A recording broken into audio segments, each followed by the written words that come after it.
to a place now where we don't embrace that. How many of you, don't lift your hands because I don't want judgment to fall upon your lap, right? But how many of you still have Bibles on your coffee tables? See what I mean?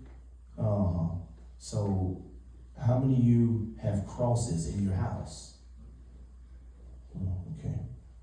Not saying that you don't love God. No, we're not doing that. But what we're saying is little things of memory we have buried that sometimes we forget when we do have hard times how others made it over. They had constant reminders. Constant reminders. How many reminders do we have? So what happens is we have to fight our way to church. That's why it's heavy. Because most of us that came today, we didn't have the reminders on the way to church.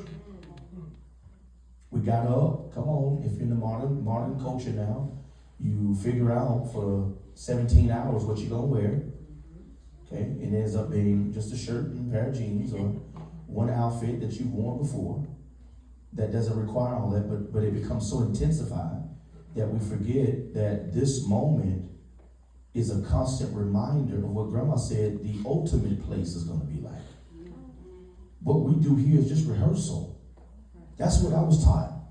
The worship experience, the lifting of hands, the singing great songs, the music, and all of that, it's just rehearsal for what heaven's going to be like. Every day they say will be like what? Sunday morning. Not morning, morning. Every day will be like Sunday morning, morning.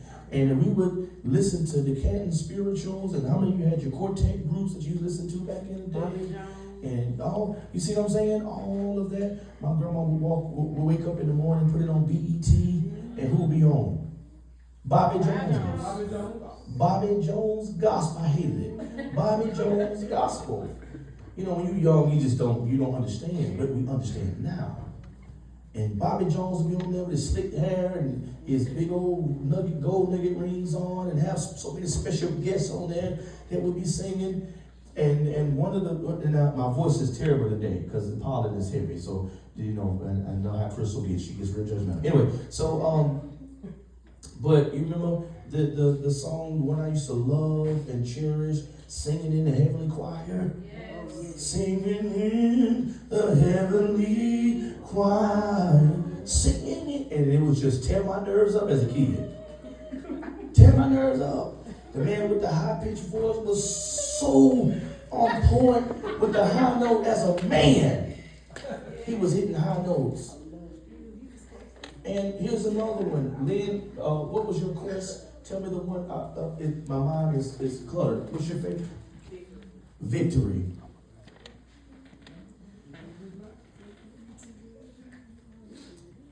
And what's the other one? Helen Baylor.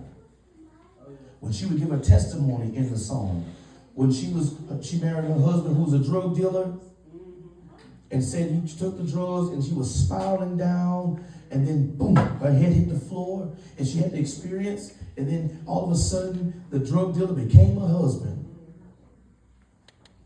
These little songs, some of y'all don't know,